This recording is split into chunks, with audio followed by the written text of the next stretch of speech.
Welcome to the teardown of Sony's VAIO Tab 11 tablet PC.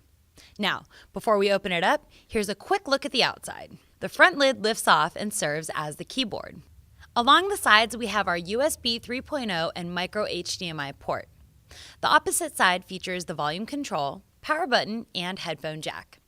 Along the top is the CPU and heat fan exhaust port, a micro SD slot, assist button, and power charge indicators. The bottom area has 3 pickups to serve as the keyboard charging jack. And now on the back, we have dual speakers, a stand, rear camera, and dual array microphone. The front screen is a full HD 1920 by 1080 triluminous display for mobile with an opti-contrast display panel. There's also a front 1 megapixel camera. The material on the rear of the VAIO Tab 11 is magnesium. Now onto the guts.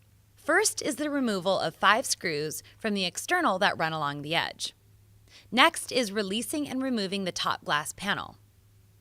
Next, we remove the main connector ribbon that adjoins the display from the central system of the tab.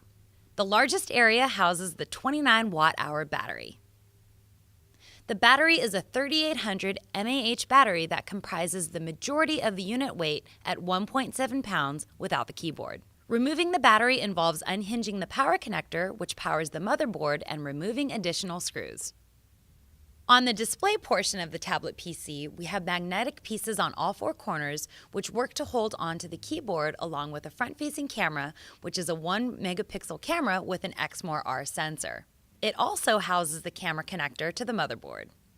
The bottom left is the charging connection for the keyboard, the video panel connectors, connector tape for the Windows button, and special copper tape which marries the fan once the unit is shut to help dissipate the heat. Along the bottom are the wires for speaker 1 and speaker 2. On the main side of the tablet PC, we have the USB 3.0 and micro HDMI port and the memory chip which holds 4 gigabytes of RAM. At the top are ambient light sensors. The NFC chip is located on the other side of the motherboard, and the card slots are located right above, along with the volume and headphone jack connectors. Additional screws allow for the removal of the wireless card and the spring-loaded solid-state hard drive. The hard drive is 128 gigabytes. The power jack is removed through a breakaway design. Now we disconnect the thermal sensor in order to begin the release of the motherboard. After unhinging additional ribbons and the removal of 10 additional screws and the lock hinges, the motherboard is completely separated. Looking at the motherboard, we have the CPU fan and heatsink technology covering the processor. In older traditional computers, the heat fan and processor is stacked much like a sandwich.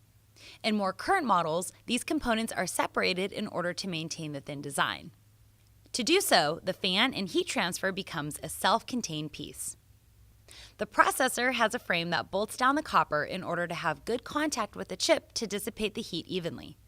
Unhinging this reveals the processor, which is a Core i7. As you can see, it's covered in thermal paste, so we have a photo for you on the other side of the screen. The back side of the motherboard includes an 8 megapixel camera with an Exmor-R sensor. So there you have it, 2 very flat pieces with a ton of parts that makes this one of the lightest, thinnest teardowns on Signal, but with all the gadget goodness we can expect. To see more on Sony, head to youtube.com/Signal.